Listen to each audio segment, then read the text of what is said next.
Un artículo que escribía el profesor Centeno la semana pasada, sumado a un informe que hoy ha enviado este economista junto a otros economistas a la Comisión a Bruselas. Dice que en nuestro país las cifras que el gobierno ha enviado a Bruselas no son ciertas. España dice que no tiene una deuda del 100% del PIB, sino que es del 141%, es decir, 41 puntos básicos más de los datos que maneja el gobierno.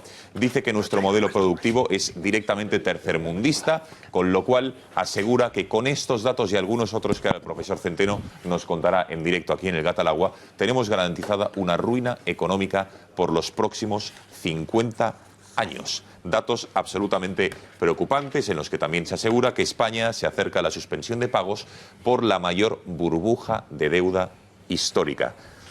Profesor Centeno, muy buenas noches. Muy buenas noches, ¿cómo estáis? Gracias por estar con nosotros en el Gat al Agua. Gracias a vosotros. Bueno, cuéntenos, en primer lugar, ¿en qué consiste este informe que han enviado usted y otra serie de economistas a Bruselas? ¿Por qué lo han hecho y qué es lo que denuncian? Vamos a ver, están mezclando dos cosas que están relacionadas, pero no son lo mismo. Es decir, una cosa es la burbuja de deuda, el 141%, que eso no es ningún análisis nuestro, eso es simplemente el grado de desinformación brutal que existe en este país y que lleva a que la gente no tenga ni idea de lo que se le viene encima, lo cual me parece gravísimo. Vamos a ver, el gobierno y los medios, la mayoría de los medios, que no analizan nada, sino que se limitan a dar por buenas las cifras del gobierno, utilizan una cifra de deuda pública, que es la deuda según el protocolo de déficit excesivo. Esta es una, digamos, una convención contable de los burócratas de Bruselas para aquellos países que tienen menos de un 3% de deuda. Esta deuda en este momento está en 1,1 billones de euros. Bien, pero aquí no está toda la deuda. Es decir, si España, por un milagro del cielo, que no va a ocurrir en bastantes años, baja el déficit del 3%, tendría que pasar a dar la deuda total.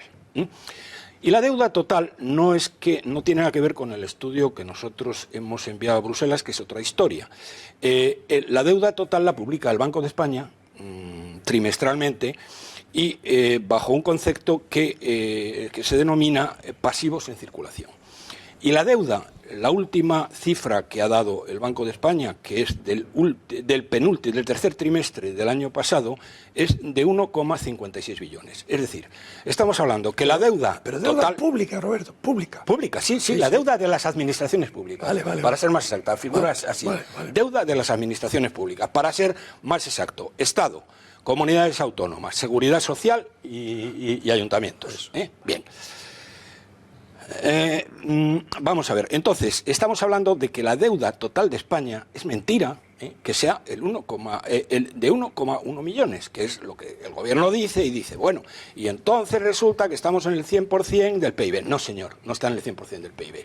Si hacemos como que nos creemos que la cifra de PIB es correcta, que eso es el siguiente punto que quiero abordar, no hay más que dividir la deuda que figura, que la deuda total, que es la que publica el Banco de España, que es 1,56 billones, por 1,1 billones, que es el PIB oficial, y entonces tenemos el 141-142% del PIB. Por lo tanto, esa es la primera cuestión.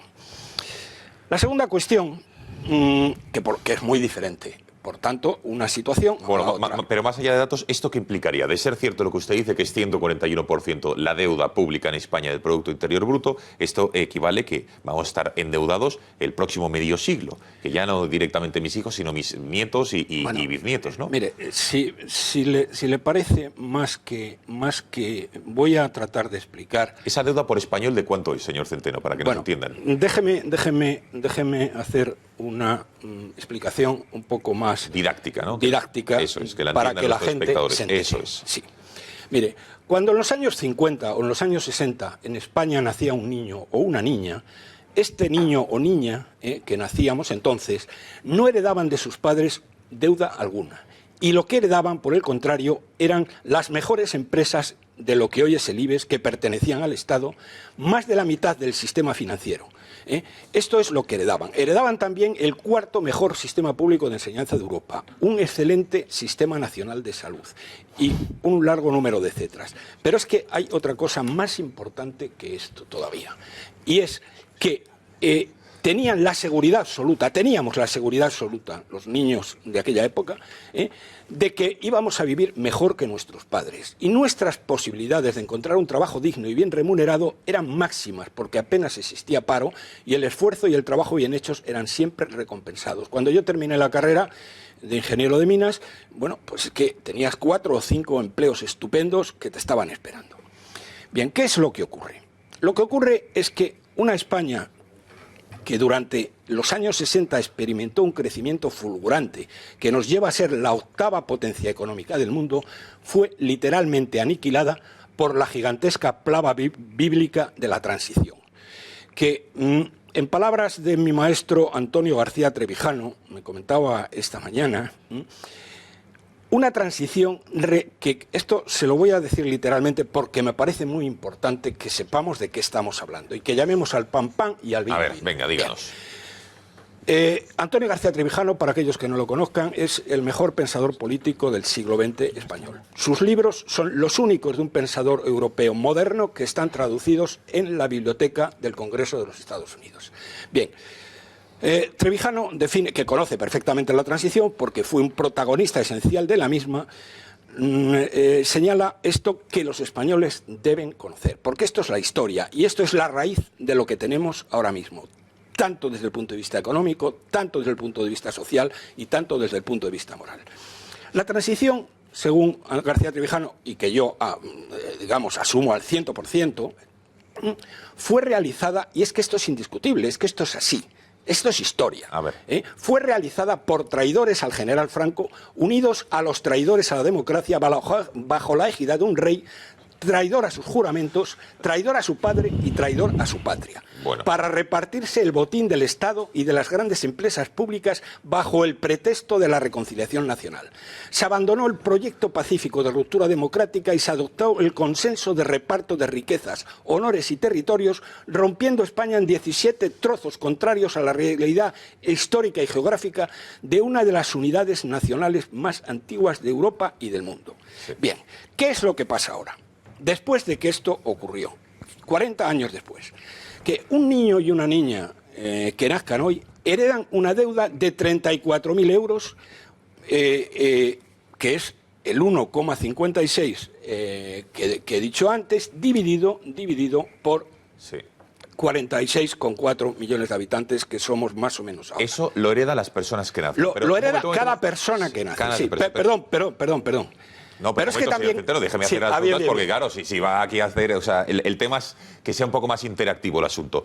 La deuda está clara, ya lo ha dejado claro. ¿Cuánto hereda cada español que nace ahora? Lo ha cifrado usted en 34.000 euros. Ojo, por persona, ¿eh? Mañana hay un nacimiento y ya tiene 34.000 euros de deuda esa persona que va a tener que pagar.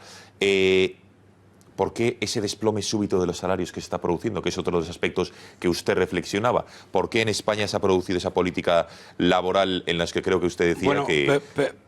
Perdóname, es que quería completar esto, porque es que no son 34.000. Es que además el Banco de España, que esto lo están ocultando totalmente, tiene una deuda con el Eurosistema para financiar a los bancos, porque los bancos desde el año 2012 ya no tienen acceso a la financiación internacional, cosa que no sabe casi nadie en este país. Y el Banco de España se ha endeudado con el Eurosistema en 325.000 millones de euros. Y este dinero lo debemos los españoles. Probablemente lo paguen los bancos, no digo que no, pero si no lo pagan lo tenemos que pagar nosotros. Y entonces no estamos hablando de una deuda de 34, sino de 41. Y perdóname, con esto termino esto y ahora te contesto a lo siguiente, que me has preguntado. No lo refiramos, para que veamos con claridad la barbarie en donde nos hemos encontrado, no lo refiramos a una persona. Hablemos de la familia media española, una familia de los padres y 2 niños, que eso puede considerarse una familia media. Bien, estamos hablando de 164.000 euros, señoras y señores, 164.000 euros que en este momento deben y tienen que pagar a lo largo de su vida. Y eso aparte del infierno fiscal al que está sometida la clase media y la clase trabajadora, que tiene el nivel impositivo más alto de toda nuestra historia y el tercero más alto sobre las familias de toda la OCDE. Bueno. Dicho esto... Qué panorama, señor Centeno, es para echarse a temblar, desde luego. Bueno, es que, vamos a ver, y esto es lo que se está ocultando a la opinión pública. ¿Y por qué se oculta? ¿A su juicio, por qué se oculta? Hombre, se oculta a la opinión pública porque tema electoral. si se dijera a la opinión pública, supongo que la gente saldría a la calle y diría, bueno, ¿qué es lo que está pasando aquí? Aunque yo, la verdad es que creo que una de las cosas que han hecho los miserables, porque no tienen otro nombre, que nos hurtaron la democracia en la transición y nos impusieron un Estado autonómico que dividió España en 17 trozos que funcionan como países independientes, realmente han hecho otra cosa peor, que le han quitado a los españoles adultos el alma y la fuerza para poder levantarse y para poder pedir cuentas por todo esto. Pero bien, me preguntabas, esto... Los salarios, ya los salarios. ¿Qué pasa con los salarios? Bueno, a ver, ¿qué pasa? Pues los salarios es muy fácil. ¿Por qué son los tan salarios, bajos? No, pues porque ¿por qué son tan bajos? Porque lo que está haciendo el gobierno, mire, en el año 2016 se han destruido un 2% de horas de trabajo en la economía. 2% de horas de trabajo en la economía, sí, que es lo que cuenta. Y ha habido 400.000 empleos nuevos. Bien, ¿qué es lo que ha pasado? Que estos 400.000 empleos nuevos, lo que se ha hecho, lo que está haciendo el gobierno del señor Rajoy, es repartiendo menos trabajo entre más personas. Y entonces, ¿qué es lo que pasa? Se despide a una persona que tiene un trabajo digno de 40 horas y se emplean 4 personas que tienen trabajos parciales o trabajos, trabajos parciales, realmente. Sí, aparte de que no sean indefinidos, etcétera, etcétera. Y entonces nos encontramos con que si vamos a mirar qué es lo que pasa con los salarios de estos 400.000 personas que han llegado, es que la media está en 600 euros. Claro. Y la propia Comunidad Europea nos está acusando, aunque luego después miran para otro lado en cosas esenciales, nos está acusando de que tener un trabajo en España no garantiza el salir de la pobreza. Claro, con 600 euros evidentemente no garantiza el salir de la pobreza. Y ya, perdona, si me permites, lo que has dicho antes, lo que hemos denunciado ante la Unión Europea es que el PIB es falso. El PIB real es un 17,5% inferior al oficial. Y por lo tanto, la relación deuda-PIB no es del 141%, sino del 172%. Estamos en una situación de quiebra. Cuando la prensa internacional consiga, y estamos en ello, y estamos avanzando cada vez más, consiga darse cuenta de lo que está pasando y los mercados se den cuenta de lo que está pasando, esto ya no puede continuar. Bueno, señores, no se alarmen, no...